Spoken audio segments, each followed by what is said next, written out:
We're back. Republicans don't need much of a reason to bring up Benghazi, which is why conservatives are buzzing after a story airing last night on CBS's 60 Minutes. While it didn't contain any new bombshells, it did raise a very real and important question. For an attack that lasted more than 7 hours, why didn't reinforcements arrive in time? In that 60 Minutes report, reporter Laura Logan interviewed Gregory Hicks, the #2 diplomat in Libya, who was based in nearby Tripoli. And this is Hicks recalling the moment he realized that help wasn't on its way. You have this conversation with the defense attaché.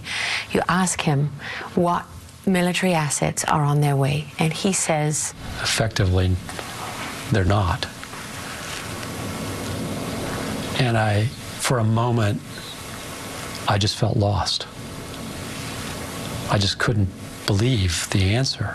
And then I made the call to the NX chief. I told him, listen, you've got to tell those guys there may not be any help coming. Brandon Webb is a former U.S. Navy SEAL and author of Benghazi, The Definitive Report, and Jay Newton Small is a reporter with Time Magazine. Let me go to Brandon first. I guess this is the question that gets to me. If you're out there pinned down and the word gets back to Washington in real time at the National Security Agency, or rather National Security Desk, why didn't we try to send somebody from somewhere? What happened? Hi, Chris. I think what people need to understand is this is a situation where as much as the people on the ground working with the State Department in Libya knew that the threat was there and had requested the security, the State Department just wasn't prepared to deal with this situation. And by being prepared, you have a list of things that when something goes wrong like this, you go down that list and you make certain phone calls and notify certain people. And that just wasn't the case. They had numbers from the DOD that had expired. Then you run into a situation where these agencies, the CIA, the State Department, and the military don't necessarily talk to each other and are in communications as much as you'd think. Especially, well, as an American, that doesn't work for me. The president's, the National Security Agency people are sitting in the White House 24/7. There's officers on deck. They're getting an instantaneous report on what's happening there. What were they looking at in terms of assets that could have been sent? Where was the U.S. cavalry, to use an American image? Where were the people that could have come or tried to get there within how many hours it took to save the lives of the people still living? Where were they, and why weren't they called to do it? I'm going to ask that question until I get an answer.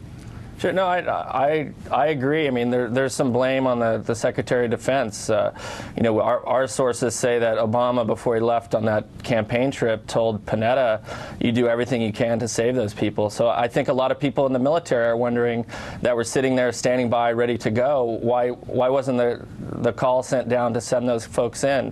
But a lot of people need to understand. When you add the CIA and the heroes that went on their own, took their own initiative. That's what I'm impressed by. Then we hear about the guys who went in there, got on their uniform, grabbed their weapons, got on a plane, and they were stopped en route. I mean, that's unbelievable. People who were like a volunteer fire department racing to save their colleagues.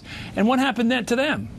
Well, I think that the two heroes of the day are Glenn Doherty and Ty Woods, the two Navy SEAL CIA contractors that were taking the initiative that day, along with the JSOC, with the Joint Special Operations Command troops that were on the ground that noticed, having worked in that military system, noticing that help isn't on the way, and took their own initiative to go in there and rescue these folks. And, largely most of the Americans in Benghazi were evacuated, and, relatively few lives were lost, other than the ambassador Sean Smith and the two Navy SEALs. Let me ask you, Jay Newton Small, about this politics of this thing. I know it's a hot opportunity for the Republicans, but my interest here is on the facts. And my facts question I have about this are: what was the State Department's role in real time, not beforehand, but at the time of the attack, in defending the lives of their people, especially the U.S. ambassador, who's a friend of the Secretary of State's Hillary Clinton? What was their actions in what was the tick-tock? What did they do when they got the warning of the attack? Well, I mean, Hillary in her testimony before Congress said that she was there, she was, on the ground, in the State Department, listening to the response in real time on the phone as it was happening, and so she knew what was happening. But again, they also testified that there were waves of attacks, so they thought that, after the first wave that things were quieting down. That's when they said, well, maybe we don't need to send help, and help was really far away. It wasn't like it was next door, it was several hours away in Italy. But the fight went on for 7 hours. Yeah, but then if you're doing it in waves, you think the wave is over, you think the attack is over, and sending somebody is not going to help anymore, right? Would that and then be all good, of a sudden they attack again. Let me ask you something. If that was your brother or your father in there, would you say that was a nice, an acceptable response? Oh, it's probably over by now. It's no good to send anybody. Or would you say, absolutely. I don't care if it's over or not. I'm going to go in and collect the bodies, if nothing else. I'm going to get there and show I cared. No, That's absolutely. what I do. And these are questions that Hillary's going to have to answer if and when the she runs for president and the National Security Advisor, all the people sitting in that sit room. We had lots of coverage of people when we killed bin Laden. We had a lot of coverage of that. There's a lot of photographers around during that. How come this is shrouded in mystery? What I can't understand is why all these months later, we're still trying to figure out what happened. I just want to know, as an American, what happened? Did everybody do what they're supposed to do? Did everybody make a really good, desperate effort to save the lives of our people over there? Or didn't they? And if they didn't, that's a problem. But I want an answer. I think the biggest problem, Chris, is the State Department's own security environment threat list lists Benghazi and Tripoli as in the top 10 of the most dangerous facilities the State Department has worldwide.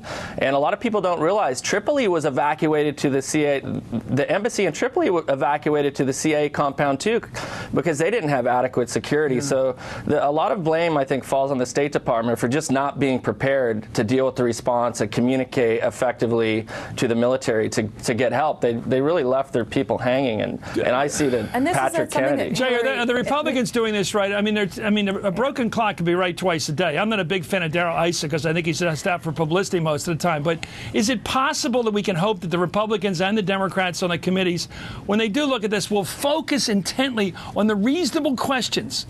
Like, did we do as much as we could at the time? That's, to me, the most important. Think these are questions that Hillary is absolutely going to have to put to rest and answer if she's ever going to run for president in 2016. It's a huge sort of black mark on her. She's going to have to, really answer to say what was she doing? Why wasn't help given? And when you look at her first term as Secretary of State, or Obama's first term when she was his Secretary of State, what were the achievements that she had? She normalized relations with Burma, but I'll set up for this one right now. I just care about what happened that night. Because I think that Lindsey Graham's onto something here, and I know he has to cover his rear end in terms of the right wing in that primary challenge, but sometimes politics does coincide with reasonable government. Anyway, thank you, Brendan Webb, and thank you, Jay Newton-Swan. By the way, thank you for your service. Thank you, Mr. Webb. We'll be right back after this.